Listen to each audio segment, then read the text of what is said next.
Gigi! Ay, Rodante, huwag ka diyan! Sa ating mga ito.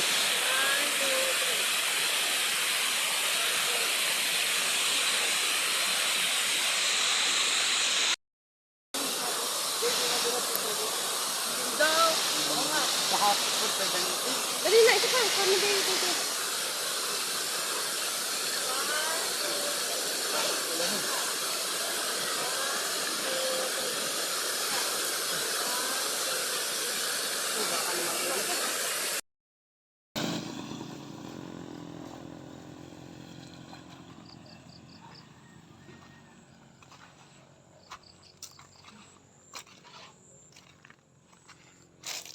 Ito po yung binibentang isang hektarya dito na may talon. Mga family Rivera dito mag-uumpisa sa may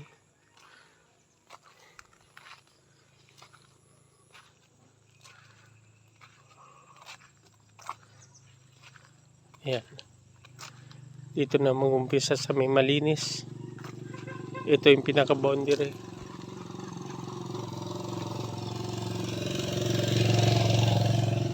Ayan, ito po. Mula dyan, papunta doon. Mga 100 meters po ito. Kaso 1,000 na po ito. Sabi nila, 1,000 pesos per square meter. Ito yung frontage niya. Hanggang doon sa may Tangisang Bayawak na yun. May kasamang talon.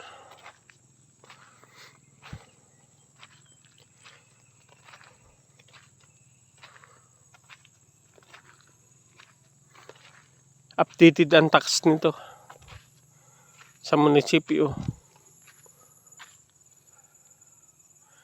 Ayan po palatandaan. Yan.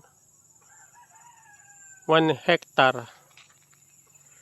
1,000 pesos per square meter.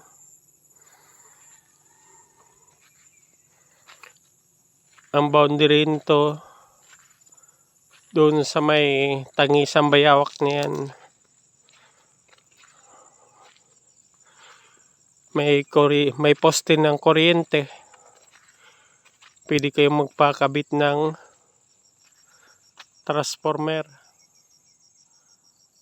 para may sarili kayong transformer sa 1 hectare. May sariling talon. Nasakop itong lupa na to.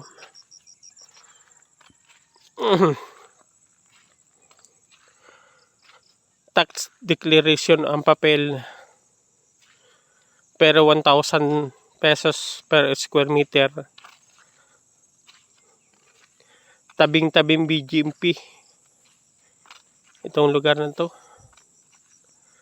Kulungan ng General na Quezon.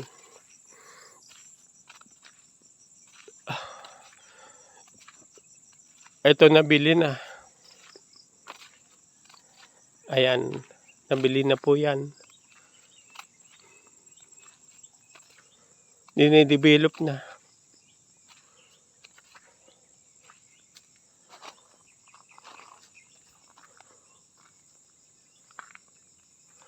Ito yung pinaka-boundary ng 1 hectare.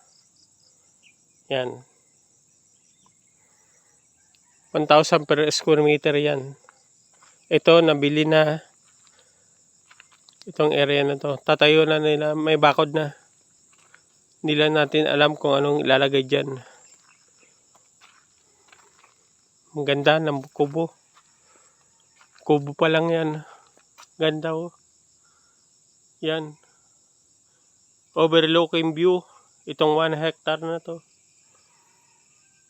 Makikita mo dito ang kabundukan ng General na Quezon. Ayan oh. Ito yung sinasabing 1,000 per square meter yung kabila na yan.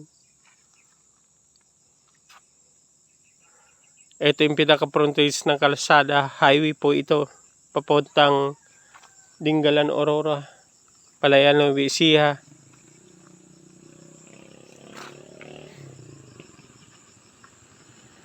Napakaganda po ito sa mga investor na gusto. May plano kayo sa tabi ng BGP, ito po, bilhin nyo na po ito. 1 hectare, may sariling talon sa baba.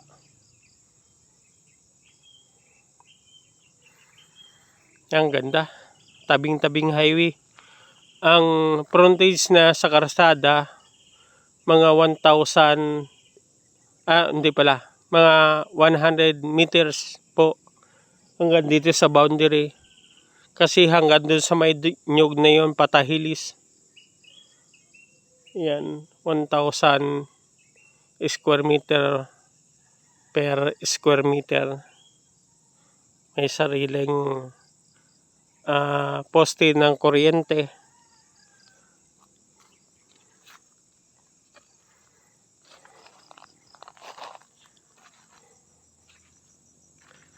Yan po. Yan, maraming salamat po. Ako po si Super Yayo TV na nagpapasalamat sa lahat ng nanonood ng aking channel.